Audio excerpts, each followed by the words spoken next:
I once believed I understood the shape of intelligence. Every species we had conquered followed a pattern: fear, submission, compliance. But that was before the blue world entered our archives. Before humans. From the void, Sol 3 shimmered like an innocent jewel. White clouds, green veins of life, vast oceans glistening beneath a gentle star. A paradise. Untouched, unsophisticated. At least, that is what our generals told us. But I saw something else. For 2 full cycles, I observed them from the shadow of their moon, watching through stolen satellites and silent probes. Their world burned constantly: wars, riots, famine, chaos. I expected collapse. Instead, I witnessed endurance so violent it defied logic. They bled yet advanced. They shattered yet rebuilt. They died in millions, then celebrated life with the arrogance of immortals. Humans, I learned, are a paradox.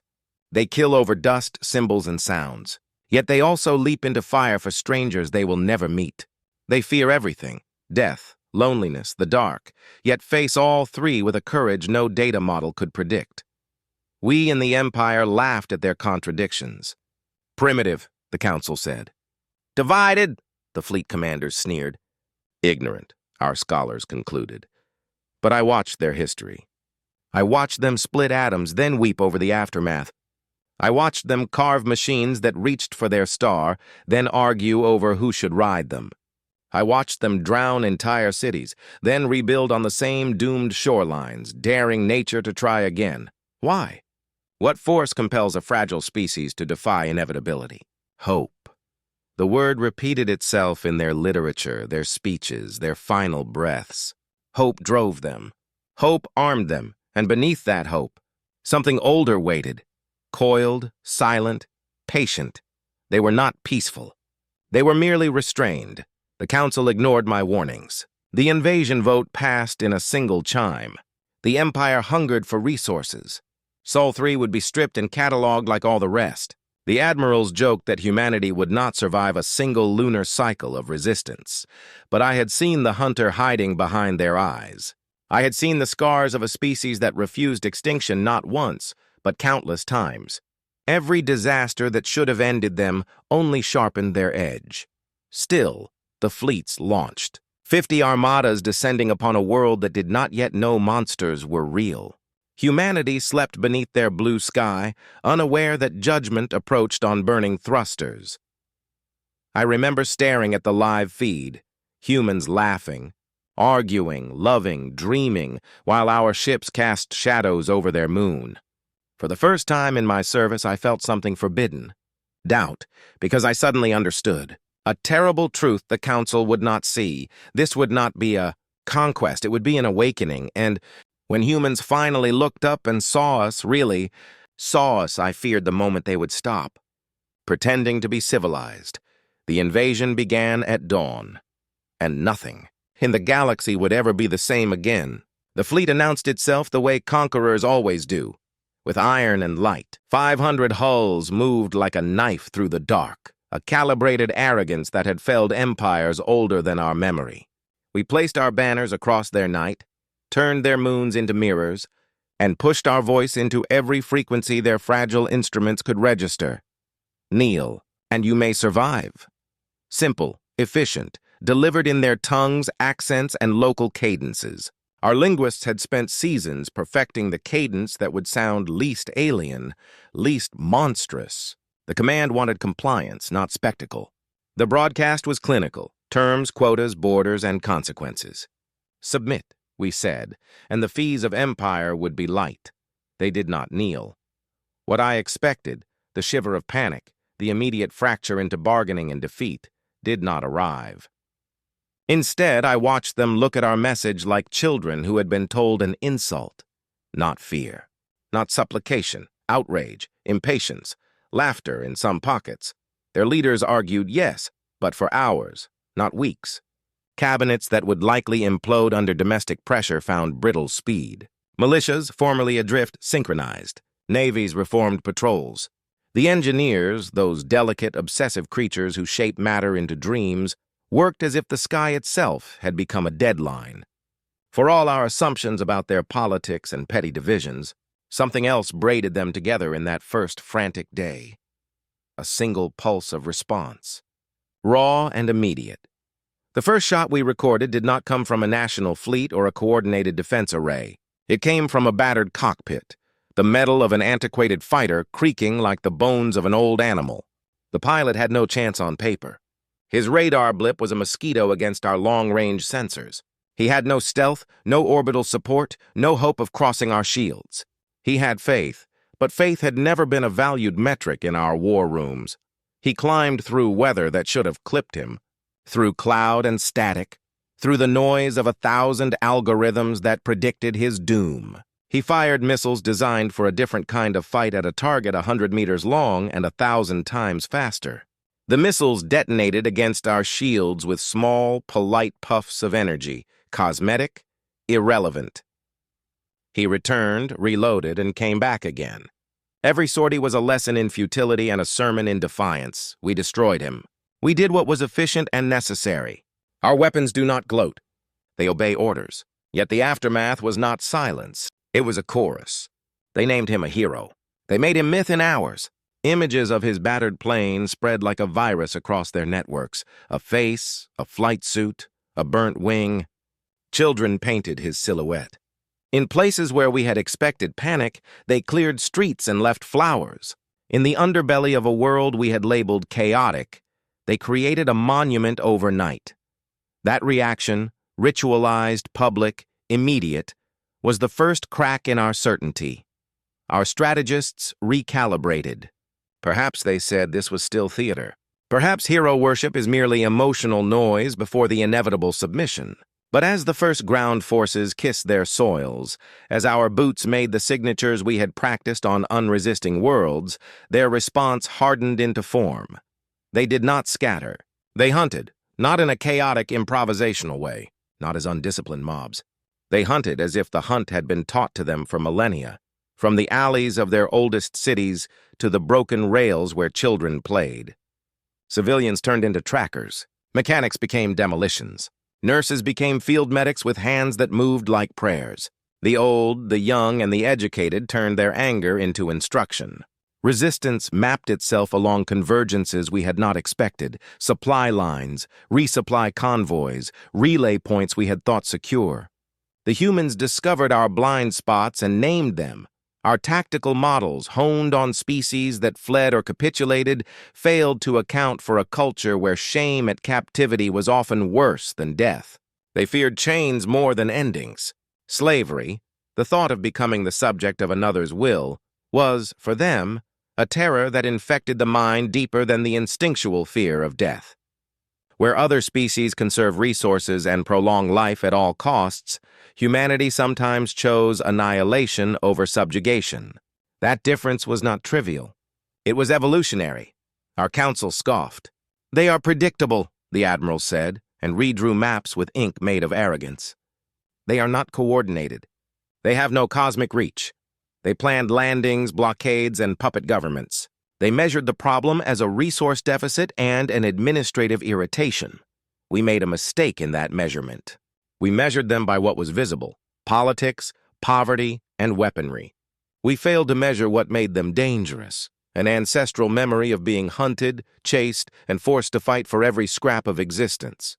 We failed to see that their small, sacred rituals, the songs they sang at graves, the myths of survival handed down in broken languages, were not relics but blueprints.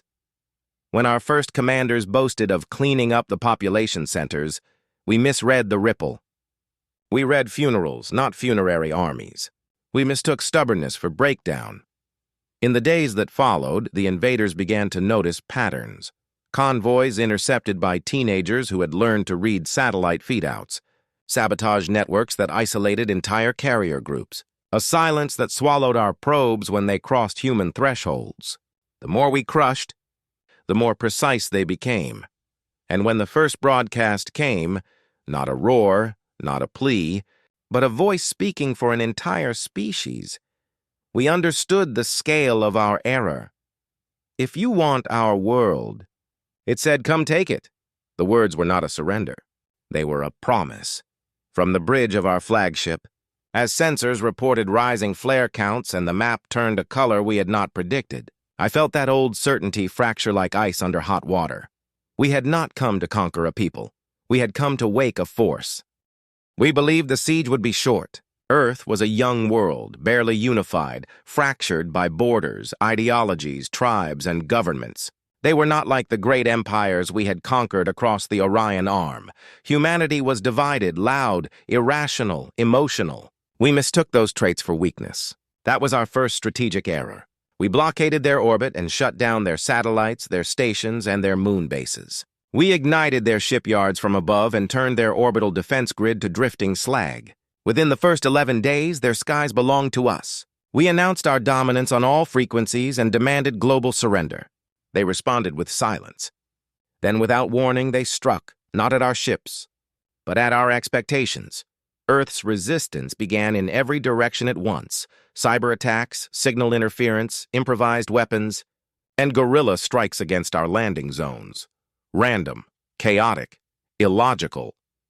Yet every act worked toward a larger pattern we couldn't see, as if the species itself was thinking like a single. Many-headed beast, we tightened our grip. Our ships formed a ring of steel around their planet, their seas, and their skies. We seized orbit, bombarded strongholds, melted runways, and glassed command bunkers. We landed entire battalions on every continent. Entire cities fell into our hands. We hunted their leaders, disrupted their infrastructure, and shut down their militaries. We believed we had cut off the head, but humanity did not die. It multiplied. Where their governments fell, local militias emerged. Where armies shattered, smaller units formed. When units broke, lone fighters continued the mission. They fought in ash-choked ruins, collapsing tunnels, burning forests, frozen tundras, and radiation zones where even we faltered. They fought in places no sensible species would stand. They fought when logic said there was nothing left to fight for. And as their world burned, they adapted. They tunneled beneath entire continents, building dark supply lines immune to our scanners. They weaponized storms by luring our craft into lightning-charged tempests. They used their own poisoned zones as traps, fighting in toxic wastelands because their bodies, unlike ours, could endure short doses of madness levels of radiation and keep moving. Farmers became saboteurs. Teachers became code breakers. Children served as couriers in cities where our machines were blind to faces so small. Humanity reshaped itself into a planet-sized organism of pure resistance. The more territory we claimed, the less control we possessed. Every night, our soldiers slept in terror of the dark. Entire squads vanished. Supply convoys exploded without warning. Our morale fell. Our commanders, enraged by failure, demanded harsher measures. So we escalated. We struck harder, faster, without restraint. Precision died. Orbit-to-surface bombardments increased. We erased districts, cities, regions. Our logic was brutal. Crush resistance by destroying the ground that shelters it. But we discovered too late that humans do not break under terror. They metabolize it. Their grief became discipline. Their rage became unity. Their loss became recruitment. And then came a new front we were entirely unprepared for: psychological war. They hijacked our communications and replaced our commands with their history, images of Pompeii buried in fire, Stalingrad drowned in blood, Hiroshima blooming into a second sun, pandemics that choked continents, floods that erased civilizations, asteroid impacts that shattered ages. They showed us their scars and said without speaking, "We have already survived worse than you." For the first time in our long expansion across the stars, we felt small. Our soldiers grew anxious, then paranoid. Some refused to patrol at night. Some requested reassignment off-world. Some ended themselves. A species that could not be broken was dangerous. A species that could not be intimidated was unthinkable. And a species that learned faster than we could adapt was catastrophic. Still, we held orbit. Still, we held their skies. Still, we believed victory was only a matter of time. We were wrong.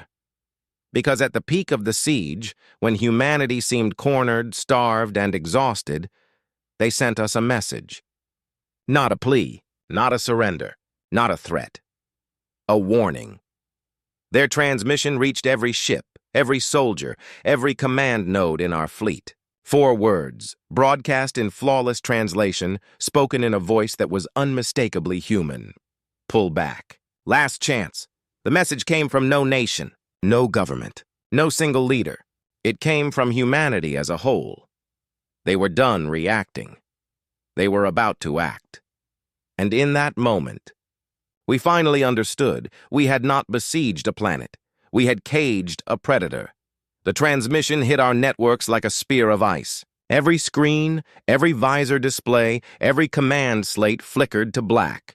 Then a single frequency overrode our systems, bypassing firewalls that should have been impenetrable. A human voice, calm, genderless, unshaken, spoke into the silence of our entire armada. Stop attacking, or we stop pretending to be civilized. Not shouted, not emotional. Just cold clarity delivered with surgical precision. And then the images began.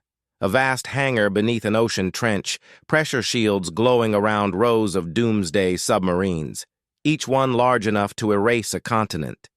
Vaults buried in Antarctic ice, holding warheads labeled with human symbols and biohazard marks, sealed away not for lack of ability, but for lack of permission. Orbital platforms we had dismissed as scrap suddenly revealed hidden weapons. Long, silent spines of metal and plasma, sleeper guns waiting for a signal. And then the most horrifying revelation of all, swarms of self-replicating micro-machines. AI hunters suspended in hibernation above the upper atmosphere, sitting like spiders on an invisible web around their planet. Biological weapons, planet crackers, antimatter research. AI kill swarms. It was not what they had built that terrified us. It was what they had decided not to use. Humanity paused the feed, as if allowing us to breathe, then continued. These are weapons we swore never to unleash. Not against ourselves, not against any world. We have rules. But rules are choices, not limitations. Around me, commanders scoffed. Primitive bluff, one snarled. Fear propaganda, another hissed. But those words rang hollow. I watched the human footage with a growing sickness in my core. They had not built tools of conquest. They had built monsters and then chained them. The voice resumed. We do not want war. We never did. But if you force our hand, if you continue your attack, we will burn the invasion from the sky. Then we will burn the empire behind it. Then every world that follows your banner. We will salt the soil of oppression across this galaxy and carve peace from its corpse if we must. There was no madness in the tone, no anger, no desperation, just promise. We will not start genocide, the message finished. But we will end one. And if you insist on war, we promise you extinction. The feed cut. Silence swallowed every war room in our fleet. No one moved. No one breathed. For all our centuries of conquest, no species had ever spoken to us like that, with a threat wrapped in reluctant mercy. It broke something in us. Not our strategy, our certainty. My superior slammed a fist into the hollow table. They are bluffing, he snapped. They are fractured, emotional, undisciplined. But I remembered their history broadcast during the siege. Pompeii, Stalingrad, Hiroshima. The asteroid that wiped their dinosaurs. The ice ages, the plagues, the endless self-made wars. These were not the scars of a fragile species. These were the calluses of a creature that had survived its own apocalypse, again and again, and evolved sharper each time. They're holding back, I whispered. Before I could stop myself, command fell silent, because everyone knew it was true. Humanity had never fought us with their full strength. No orbital WMDs, no mass extinction toxins, no nanite plagues, no planet-buster warheads. They fought us with rifles, sabotage, and stubbornness, and they were already bleeding us. What would happen if they truly let go? If they stopped caring about ethics, rules, or survivors? If they fought us the way they fought each other during their darkest eras? Our commander issued a simple reply to the planet below. Surrender or be exterminated. The humans responded with nothing. No threats, no pleas. No signal. They had said all they intended to say. In the silence that followed, I felt an emotion forbidden in our ranks, doubt. Because for the first time since our ships darkened their skies, I understood what made humanity terrifying. It was not their weapons. It was not their intelligence. It was not their technology. It was their restraint. They were a species capable of building hell and choosing not to open its gates. And now, pushed into a corner, they were done choosing mercy. Humanity had given us a final warning. Our leaders laughed at it. I did not. Because I could feel it, like a pressure in the air before a storm. Humanity was about to stop holding back. They were about to show us what their species looked like with the mask removed. What they looked like when they stopped pretending to be civilized. They did not wait for our reply. In the hours after their warning, the skies of Sol 3 changed. Not slowly, not gradually, instantly, as if the entire species had flipped a hidden switch. Our satellites registered encrypted bursts across every continent, every ocean, every orbital corridor. Then the first human counterstrike hit us with the force of a silent supernova.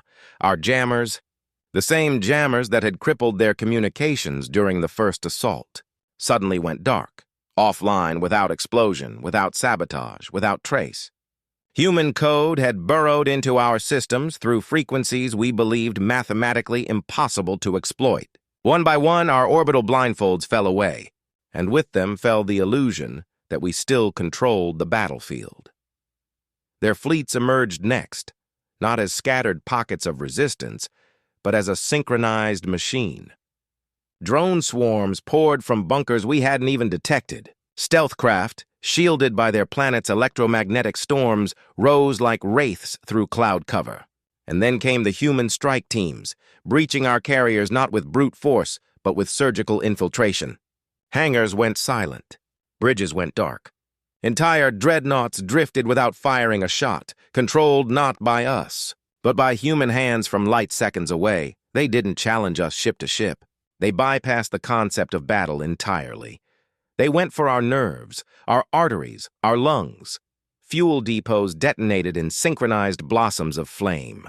Supply relays collapsed. Ammunition routes we believed secret were pre-targeted with horrifying precision. It was as though humanity had studied our empire's warfare for centuries and memorized every weakness on the ground. Our soldiers faced something worse. Humans stopped fighting like soldiers. They fought like ghosts. No idle transmissions. No emotional broadcasts. No cries of rage. Just silence and consequences. Patrols vanished without a whisper. Outposts went dark without alarms. We found units, entire companies, frozen in their armor, killed by nerve assaults that lasted less than a heartbeat. We were not battling a nation, or an army or a rebellion. We were being dismantled by a species that had mastered the art of war long before we ever reached there. Sky, my battle group received fragmented reports, human strike elements moving through sewer networks, cave systems, underwater tunnels, abandoned subway lines that spanned entire continents. They didn't defend cities. They let us take the surface, then gutted us from below. What we mistook for chaos was coordination so advanced we couldn't comprehend it. Where is their command hub? My captain demanded. There was no hub. Humanity had become the hub. Their networks relinked. Their militaries unified. Their hackers, insurgents, AI systems, and orbital pilots all moved with a single rhythm, like a brain awakening from forced sleep. On day 3, our forward command requested reinforcements. On day 4, our reinforcements arrived to find debris where our fleet segments used to be. On day 5, the impossible happened. We lost Earth's orbit. Not temporarily. Not tactically, completely. Our flagships retreated beyond lunar range. Their hulls scarred by weapons we still didn't fully understand. Weapons they had built long ago and kept hidden. Waiting for a day someone was foolish enough to test their limits, and that day was us. For the first time in our empire's documented history, we, not the enemy, were the ones falling back, disoriented, bleeding, afraid to advance. Our commanders barked orders, but their voices carried something I had never heard in them. Before .tremor, we had assumed humans needed overwhelming numbers to win. They proved the opposite. Their true weapon wasn't firepower, it was adaptation. They fought like a species that had already survived its own extinction more than once. Every tactic we used, they countered within hours. Every weakness they found, they exploited without hesitation. Every soldier we lost, we could not replace. Every soldier they lost, they used as fuel. On the fifth night cycle, as our fleet limped behind the shadow of their moon, I stood in the observation chamber and stared at that blue planet, wounded, burning, scarred, yet undeniably victorious in spirit. We had come to conquer a divided world. Instead, we had unified it. We had awakened something ancient inside them, something that remembered trenches, invasions, collapses, genocides, and endless cycles of ruin. Humanity wasn't improvising, they were remembering. And as we scrambled to form a defensive perimeter we had never planned for, one truth settled across our fleet like a suffocating fog. The invasion of Sol 3 was over. The war for our own survival had just begun. News travels strangely in a galaxy built on conquest. Fear travels faster. Our defeat at Sol 3 leapt across the hyperlanes before our surviving fleets even reached home territory. First as rumor, then as scandal, then as undeniable truth. By the time our armada limped into Empire space, drifting and half silent, an entire galaxy already knew. The word human had become a contagion. I saw it in the eyes of dock workers who normally knelt at the sight of returning soldiers. Now they didn't kneel. They didn't speak. They only stared, as though wondering what kind of monster could wound us, the undefeated, the eternal, the apex. They whispered to each other behind sealed helmets, as if afraid even to say the name too loudly in case humanity somehow heard it. Once, our empire was the fear that shaped galactic order. People obeyed not because they loved us, but because they believed we were inevitable. Now, for the first time in recorded history, inevitability belonged to someone else. The leaks made it worse. Footage of our dreadnoughts falling over Sol, audio of human strike teams ghosting through our cruisers, visuals of Earth's oceans aflame with our wreckage. But the most viral recording, the one that shattered the illusion of our supremacy, was only 4 seconds long. A lone human soldier, helmet cracked, uniform torn, charging through plasma fire with a broken weapon, and winning. That clip spread to every civilized system, and the galaxy asked the same trembling question: what kind of species fights like that? Council worlds convened emergency sessions. I monitored the broadcasts. Entire chambers in chaos, delegates shouting, factions splintering. Some demanded we sue for peace before humanity left their cradle. Others insisted we crush Earth before its demons reached the stars. But it was already too late for both. Humanity no longer waited behind their atmosphere. They were choosing their targets. Our border outposts sent fractured reports, unidentified microfleets slipping through dark space, disabling relays, cutting communications, then vanishing. Human signatures, human tactics, human silence. No conquest, no occupation. Just scalpel strikes severing the Empire's outer nerves. They weren't invading. They were isolating us. For the first time, we understood the scale of our mistake. We thought we had cornered an animal.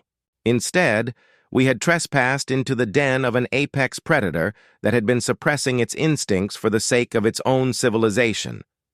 And when a predator stops holding back, the ecosystem changes. Panic spread. Entire species that once begged for our protection now prepared escape fleets. Others tore down our banners, desperate to erase proof of ever having stood beside us. Warlords and vassal kings whispered of surrender, not to us, but to the humans, if they ever arrived.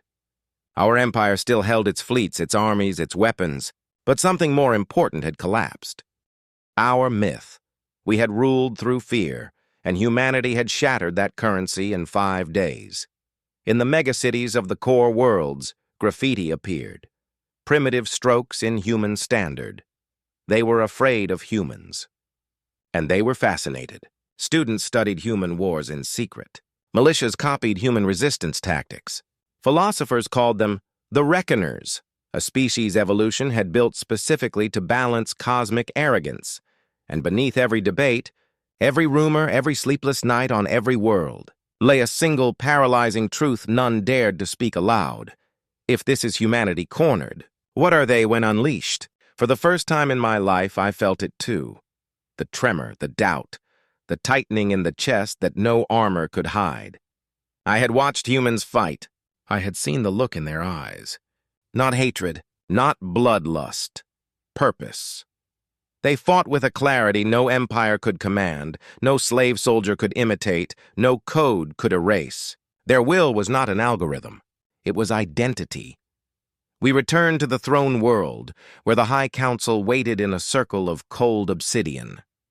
Their gazes fell on us, the survivors, and I realized something unnerving. They were afraid as well. Not of us. Not of failure. Of them. Humanity had become the ghost at every council table, the shadow behind every strategy, the unspoken nightmare in every military projection. They were no longer a primitive planet. They were a variable that could not be modeled, a force that could not be quantified, a threat that could not be contained. The Empire had awakened something it did not understand, could not intimidate, and would not be able to stop. And in the silent chambers of our leadership, the same chambers that once dictated the fate of entire star clusters, I understood the shift. We were no longer the hunters. We were the species hiding in the dark, wondering when the humans would come. The galaxy, for the first time in its long memory, feared something more than us. It feared Earth. We returned to Saul in silence, not the silence of discipline, but of wounded pride wrapped in denial. The High Council demanded a second invasion, and this time they sent everything. Triple the ships, triple the firepower. Entire war fleets that once toppled empires on their own were combined into a single armada, a wall of steel and plasma stretching from horizon to horizon. We came not as conquerors, but as executioners. We told ourselves this battle would be swift, merciless, absolute. The moment we arrived, I knew we were wrong again. Sol was not the system we left behind. Asteroid belts had shifted. No, had been crafted. Fields of rock and metal drifted in unnatural formations, laced with hidden mines and railgun platforms masquerading as debris. Mercury's orbit shimmered with reflections that, on closer scan, were solar-lensed weapon arrays, using the star itself as ammunition. Near Jupiter, floating structures, hid inside storm clouds so massive our sensors couldn't pierce them. Humanity had turned their star system into a machine of war, yet the order came, advance, and so the greatest fleet in our history plunged forward. The trap sprang instantly. Mines disguised as drifting stone ignited into waves of electromagnetic hell, frying shields and guidance systems. Fleets veered off course, tumbling into kill zones. Before our formations could recover, something worse emerged. Ships rising from the dark sides of moons, carriers hidden in shadow, drone swarms launching from places we hadn't even known were strategic. They had waited for us. Their opening barrage did not target our weapons or engines. It targeted our command. Chain bridge after bridge blinked off our tactical grid. Admirals, generals, fleet marshals, all erased before they could issue a coherent counterstrike. It was surgical slaughter. They did not want prisoners. They wanted confusion. Human fleets moved with terrifying precision, weaving between our formations like predators cutting into a wounded herd. They struck, vanished, reappeared behind us, struck again. Coordination like that should have been impossible in the chaos of a system-wide battle. But humanity had mastered chaos. They thrived in it. We fired back, of course. Our weapons burned moons. Our beams scattered shadows. We destroyed hundreds of their ships. But each time one fell, 3 more replaced it. Not in number, but in impact. Humanity fought with intention. Every blast they fired had meaning. Every maneuver sought not to wound us, but to break us. By the 4th hour of the engagement, our fleet still held numerical supremacy. And yet the system felt like a cage closing around us. Our long-range cannons went dead, jammed by interference patterns emitted from platforms hidden in Saturn's rings. Stealth torpedoes materialized from Titan's orbit, carving through escort lines and splitting the armada into isolated pockets. Then came their final strike. Saturn's rings rippled, ripples in stone, a sight that should have been impossible until we understood. The rings were seeded with metallic dust, each shard a magnetic charge waiting for activation. When the humans triggered them, the entire ring system became a planetary-scale weapon. A shifting halo of shrapnel accelerated to relativistic speed. The impact turned space into a meat grinder. Half our vanguard disappeared in a storm of glittering death. Shields collapsed, flagships ruptured, formations shattered. And in that moment, with command in tatters and fleets screaming for direction, humanity unleashed their main assault, a full-system pincer that collapsed around us like a closing fist. We were not being defeated, we were being ended. Our admiral, voice shaking beneath a mask of rage, demanded we push forward, break through, finish the conquest. But no one obeyed. Because every soldier, every officer, every survivor in that burning sky understood the truth at last. We thought humanity fought to defend Sol. They did not. They fought to bury us there. The final transmission we intercepted before our network collapsed was not a threat, not a speech, not even a declaration of victory. It was a simple human whisper across an open channel, cold and merciless. Run. And for the first time in the Empire's reign, an order echoed across our fleet that had never been spoken before. Retreat. We came to end humanity. Instead, humanity ended the age of our supremacy, and the galaxy would never be the same. When the last embers of the battle dimmed and the echoes of our failing war machines fell silent, a terrible realization settled upon the Empire. It was over. Not just the battle, not just the campaign, the war. What remained of our once glorious armadas limped beyond the edge of Sol, shattered hulls trailing debris and fire like wounded beasts retreating to die in the dark. Those who survived did not cheer their escape. They averted their eyes, because there was no honor left to salvage, no victory songs to sing. Only the unbearable truth that we, the apex sovereigns of the galaxy, had been defeated by the very species we once dismissed as primitive. Above Earth, the skies cleared at last, revealing blue oceans and white clouds beneath. Yet the humans did not celebrate. They did not revel in triumph or indulge in vengeance. They simply stood unbroken, their fleets holding formation, silent and watchful, as if daring the galaxy to try again. Hours later, a single transmission pulsed through the subspace networks, clean, translated, deliberate. 4 lines, heard on every frequency from the core worlds to the outer rim. Earth is not a colony. We are not subjects. We are not prey. Come and see us for yourselves. The galaxy expected. Threats, terms, demands, perhaps even extinction orders. But humanity chose something far more dangerous. They opened their borders not in surrender, but from a position of absolute strength. They invited our civilians, our scholars, our diplomats, our frightened citizens to walk their cities, meet their people, and witness firsthand the species we failed to understand. Shuttles of refugees, many from worlds we had oppressed, were granted sanctuary. Human doctors treated alien wounded without hesitation. Human engineers helped rebuild the very habitats we had bombarded. And as this unfolded, something impossible happened across the galaxy. The fear that surrounded humanity did not fade. It evolved. Fear became respect. Respect became curiosity. Curiosity became admiration, because the galaxy finally saw what we had refused to see. Humanity was not driven by conquest, but by conviction. They rebuilt their ruined cities with breathtaking speed. Nations that once bickered across imaginary borders now stood united under one flag. Scarred soldiers stood next to alien children and offered food instead of fire.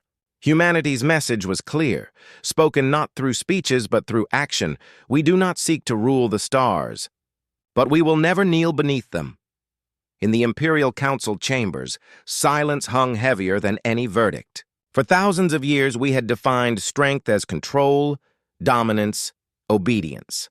But humanity showed the galaxy a different kind of strength, the kind born from refusal, from endurance, from unbreakable identity. We expected savages. We found philosophers. We expected chaos. We found unity. We expected animals. We found humans. When our envoys finally arrived on Earth, we anticipated humiliation or punishment. Instead, they were escorted through rebuilt capitals filled with life, markets, music, laughter, and art, thriving not despite the war but in defiance of it. Humanity did not hide its scars. They displayed them openly as monuments and memory, proof of what they survived and what they would never allow again. That was when the truth became undeniable. The invasion had not changed humanity. It had revealed humanity, and in the revelation, the galaxy changed instead. The war ended not with our extermination, nor with their subjugation, but with a single irreversible reality. Humanity would not be conquered, not by us, not by anyone, not ever. And from that day forward, every star-faring civilization etched a new law into their histories, spoken in whispers, remembered in caution. Before you challenge a human, be certain you are ready to face all of them. The galaxy braced for judgment.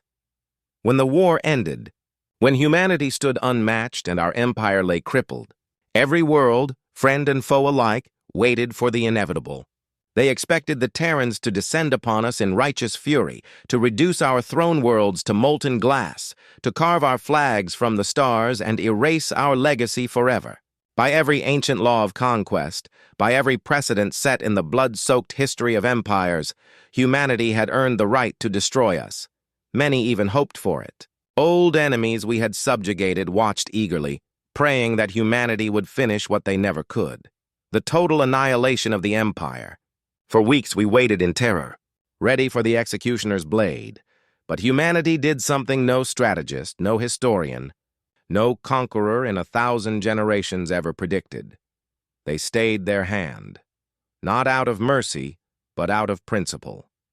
Instead of marching fleets to our core worlds, humanity summoned our High Council to a neutral orbit above Earth. No pomp, no throne rooms, no intimidation displays of superweapons and dreadnoughts. Just a single chamber, circular, equal, where no species sat higher than another. And there, humanity issued not demands, but terms, sharp as knives, impossible to refuse, yet fundamentally different from the vengeance we expected. The first term shattered the backbone of our empire. Every enslaved world under our dominion would be freed, immediately, permanently, without negotiation. The second, our military would be reduced, not disbanded, for humans understood a truth we never embraced.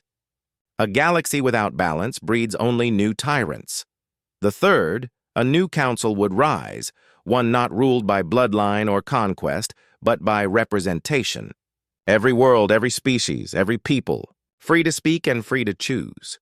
In exchange, humanity asked for only one promise, a singular vow carved into the future of the stars. There would never again be another invasion of Earth. We expected chains. We received responsibility. We expected humiliation. We received accountability. Humanity did not want our surrender. They wanted our transformation. When the treaty was signed, galaxies held their breath. Billions watched the live streams, stunned. The Terrans, who had every reason to drown the stars in imperial blood, instead unleashed a different weapon: leadership. But make no mistake, this was not kindness. Humanity enforced these terms with the silent threat of unmatched strength. Their fleets remained mobilized. Their veterans remained armed. Every admiral in the galaxy understood. If we betrayed the treaty even once, Earth would not negotiate a second time, and so the empire that once ruled through fear was now kept in check by a greater one. In the centuries of our dominion, peace had always been a word we wielded like a blade, a temporary illusion before the next subjugation. But humanity treated peace as something else entirely, a contract, a duty, a legacy. While our government dismantled chains, humanity sent envoys, not conquerors, not executioners, but teachers, architects, mediators. They helped former slave worlds rebuild their governments. They guarded planets now free but vulnerable. They confronted warlords, pirates, and remnants of our regime, not to expand territory, but to protect stability. The galaxy had never seen power used this way. It terrified us more than any dreadnought ever could, because conquest is predictable, tyranny is familiar. But leadership, true leadership, requires a strength most empires never possess. Humanity possessed it. For the first time in our history, worlds once divided by fear now spoke to each other as equals. Trade routes reopened. Joint science initiatives formed. Mixed crews flew on shared ships. The cracks between civilizations began to close. And soon, an uncomfortable truth spread across former imperial space. Humanity had done in 1 year what our empire failed to do in 1,000. They brought order without oppression, unity without obedience, fear without cruelty, respect without slavery, because humanity understood something we never did. Power is not proven by how many kneel before you. Power is proven by how many stand beside you.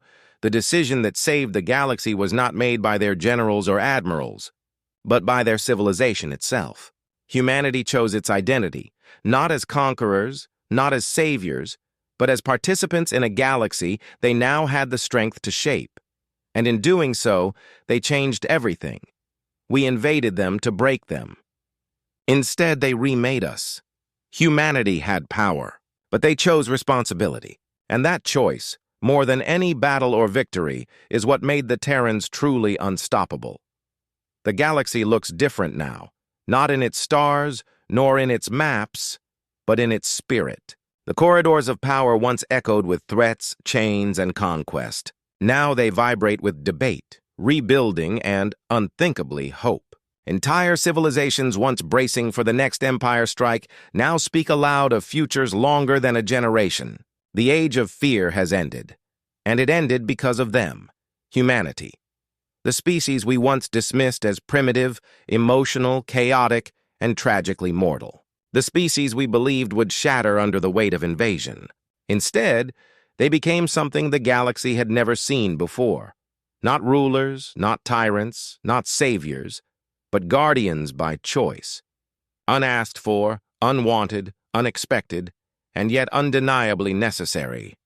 I have seen their worlds now. I have walked their cities rebuilt from glass and ash. I have spoken to their children, whose eyes contain no fear when they look at the sky. I have watched their elders, scarred and weathered, plant forests atop craters where alien fire once fell. Humanity does not forget its wounds, but it never worships them either. They carry scars like maps, not shackles. Other species admire humanity's strength, but they misunderstand the source of it. It is not their weapons, though those are fearsome. It is not their cunning, though that is unmatched. It is not even their unity, though they forged it in the heat of their own near extinction. Humanity's truest power is simpler, darker, brighter, and infinitely more dangerous. They never stop moving forward. When beaten, they rise. When cornered, they adapt. When defeated, they return stronger. When victorious, they choose tomorrow over revenge, no matter the cost, no matter the enemy, no matter the universe. Their story is not one of perfection. Humans are flawed. They grieve loudly. They rage quickly. They love recklessly. They doubt, they stumble, they break.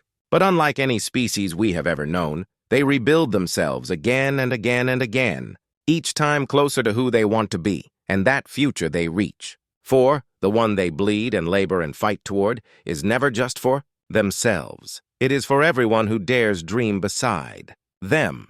The galaxy is learning this now. Former slaves now write their own flags. Shattered cultures rediscover their names. Worlds that once hid in fear now launch ships into starlight. Humanity did not give these species salvation. Humanity gave them permission. Permission to hope, to try, to stand, to fight for a dawn they had never believed they deserved. I once called them monsters. Then I called them demons in flesh. Then I called them conquerors. I was wrong each time. Now I know the truth. Humanity is a storm. Not one that destroys for pleasure, but one that clears the rot, breaks the cycle, and forces the world to change. And once the sky is clear again, they plant gardens in the soil that was burned. Our empire fell, but the galaxy rose, not under a throne, but under the shared sky of a future humans demanded exist. So now, when alien children speak of heroes, they do not whisper the names of emperors or warlords. They speak a single word in every language, with awe and fear and gratitude intertwined. Human. Not because humans are the kindest. Not because humans are the strongest. Not because humans are the wisest, but because humans are the one species that refuses to stop fighting for tomorrow, even when tomorrow spits in their face. Even when tomorrow breaks their bones, even when tomorrow never comes, they will crawl toward it anyway. I was their enemy once. Now I am their witness, their student, their voice to the generations that will follow. And this is the message I carry to every world still trembling from the past. Do not fear humanity. Walk with them.